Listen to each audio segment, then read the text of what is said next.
Chapter 50. Stories of Kakasaheb Dikshit, Sri Tembe Swami, Balram Durandar. Chapter 50 of the original Satcharita has been incorporated in Chapter 39 as it dealt with the same subject matter. Now, Chapter 51 of the Satcharita has been treated here as Chapter 50. This chapter gives us the stories of Kakasaheb Dikshit, Sri Tembe Swami, and Balram Durandar. Preliminary. Victory be unto Sai, who is the mainstay of the Bhaktas, who is our Sadguru, who expounds the meaning of the Gita, and who gives us all powers. O Sai, look favorable on us and bless us. The sandalwood trees grow on the Malaya mountains and ward off heat. The clouds pour their rainwater and thereby cool and refresh all the people. The flowers blossom in the spring and enable us to worship God therewith. So the stories of Sai Baba come forth in order to give solace and comfort to the readers. Both those who tell and those who hear the stories of Baba are blessed and holy. It is a well established fact that though we try hundreds of means of, or sadhanas, we do not attain the spiritual goal unless a Sadguru blesses us with his grace. Hear the following story in illustration of this statement. Kaka Sahib Dikshit, 1864 to 1926. Mr. Hari Sitaram, alias Kaka Sahib Dikshit, was born in 1864 in Vadnagara Nagar in a Brahmin family at Khandwa, Central Province. His primary education was done at Khandwa, Hinganghat, and secondary education at Nagpur. He came to Mumbai for higher education and studied first in Wilson College and then in Elphinstone College. After graduation in 1883, he passed his LLB and solicitor's examination and then served in the firm of government solicitors, Messrs. Little and Company, and thereafter, some time, started a solicitor's firm on his own. Before 1909, Sai Baba's name was not familiar to Kaka Sahib, but after that he soon became his great devotee. While he was staying at Lonavala, he happened to see his old friend, Mr. Nana Sahib Chandorkar. Both spent some time in talking about many things. Kaka Sahib described to him how, while he was boarding a train in London, he met with an accident in which his foot slipped and was injured. Hundreds of remedies gave him no relief. Nana Sahib then told him that if he wished to get rid of the pain and lameness of his leg, he should go to his Sadguru Sai Baba. He also gave him all the particulars of Sai Baba and mentioned to him Sai Baba's dictum. I draw to me my man from far off, or even across the seven seas, like a sparrow with a string fastened to its feet. He also made it clear to him that if he was not Baba's man, he would not be attracted to him and given darshan. Kaka Sahib was pleased to hear all this and said to Nana Sahib that he would go to Baba, see him, and pray to him to cure not so much his lame leg, but bring round his lame, fickle mind and give him eternal bliss. Sometimes after, Kaka Sahib went to Ahmednagar and stayed with Sirdar Kaka Sahib Mirikar in connection with securing votes for a seat in Mumbai Legislative Council. Mr. Bala Sahib Mirikar, son of Kaka Sahib Mirikar, who was a Mamlatdar of Kopargaon, also came at that time to Ahmednagar in connection with a horse exhibition there. After the election business was over, Kaka Sahib Dikshit wanted to go to Shirdi, and both the Mirikars, father and son, were also thinking about a fit and proper person as a guide with whom he should be sent there. There, Sai Baba was arranging things for his reception. Shama got a telegram from his father in law at Ahmednagar stating that his wife was seriously ill and that he should come to see her with his wife. Shama, with Baba's permission, went there and saw his mother in law and found her improving and better. Nana Sahib Fanse and Appa Sahib Gadre happened to see Shama on their way to the exhibition and they told him to go to Mirikar's house, see Kaka Sahib Dikshit there, and take him to Shirdi along with him. Kaka Sahib Dikshit and Mirikars were also informed of Shama's arrival. In the evening, Shama came to Mirikars, who introduced him to Kaka Sahib. They arranged that Shama should leave for Kopagaon with Kaka Sahib by 10 o'clock night train.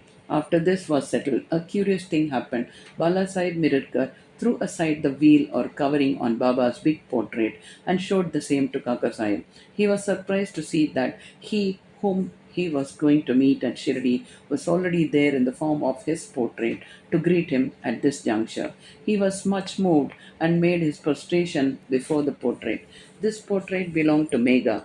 The glass over it was broken and it was sent to Miracles for repair. The necessary repairs have already been made and it was decided to return the portrait with Kaka Sahib and Shama.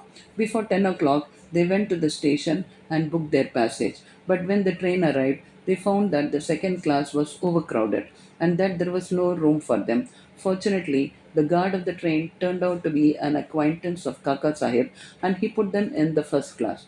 Thus they travelled comfortably and alighted at Kopargaon.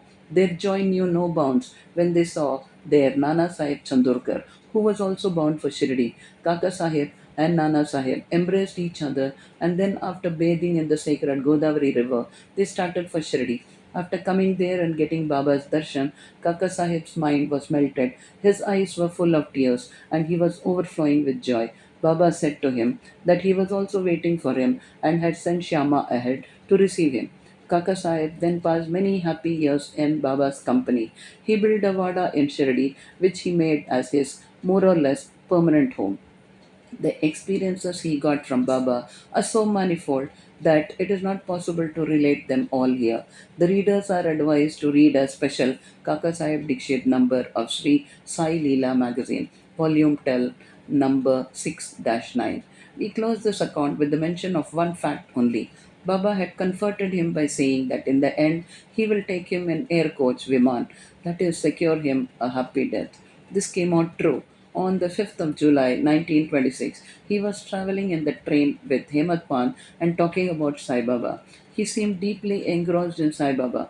All of a sudden, he threw his neck on Hemant Pan's shoulder and breathed his last with no trace of pain and uneasiness.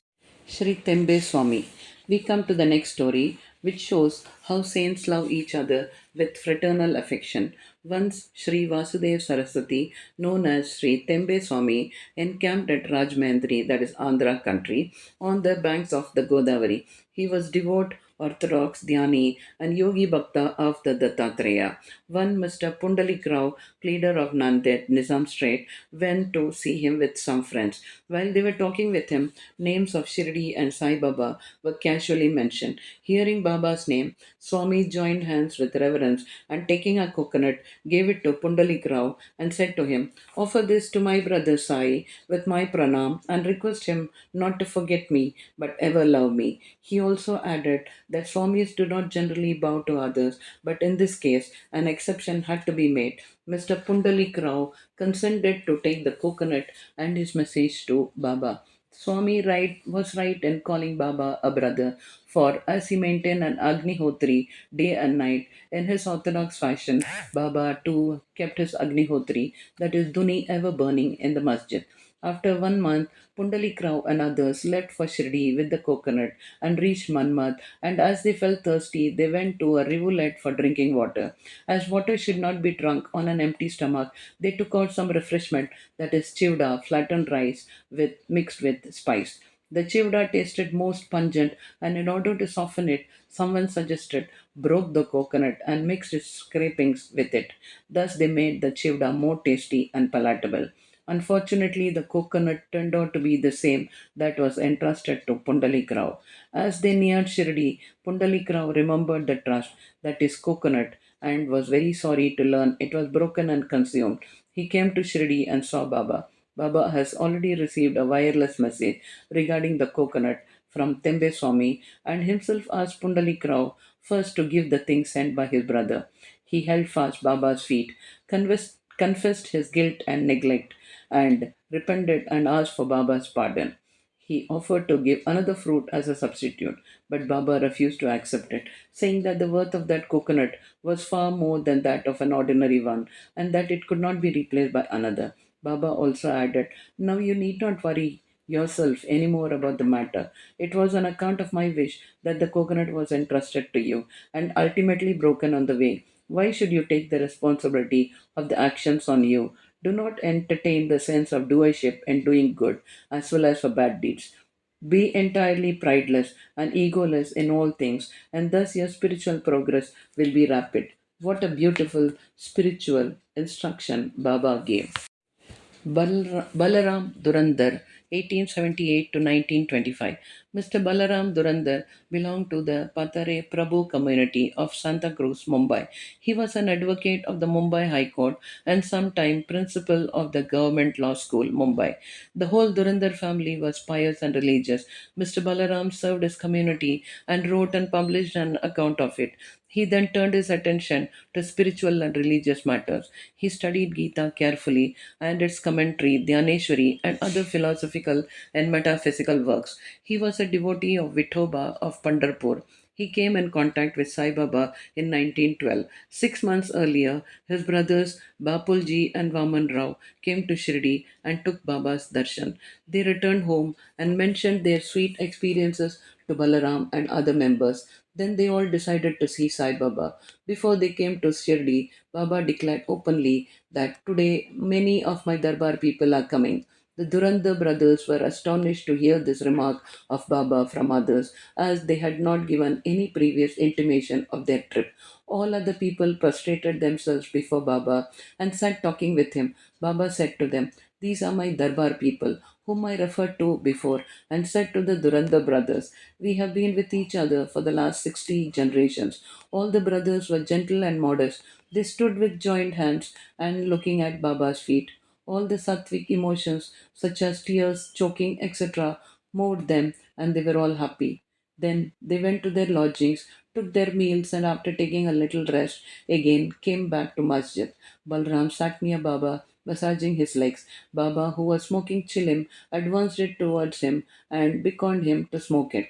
Balaram was not accustomed to smoking. Still, he accepted the pipe, smoked it with great difficulty, and returned it reverentially. This was a most auspicious moment for Balaram. He was suffering from asthma for 6 years. This smoke completely cured him of the disease, which never troubled him again. Some 60 years later, on a particular day, he again got an attack of asthma. This was precisely the time when Baba took his Mahasamadhi. The day of this visit was a Thursday, and the Durandar brothers had a good fortune of witnessing the Chavadi procession that night. At the Arati function in the Chavadi, Balaram saw the glow of Pandurang on Baba's face, and the next morning at Kakada Arati time, the same phenomenon, the same luster of the beloved duty. Pandurang was visible again on Baba's face. Mr. Balaram Durantar wrote in Marathi the life of the Maharashtra saint Tukaram, but he did not survive to see its publication. It was published later on by his brothers in 1928. In a short note on Balaram's life given at the beginning of that book, the above account of Balaram's visit have been fully corroborated. Write page 6 of the book. Bow to Sri Sai. Peace be to all.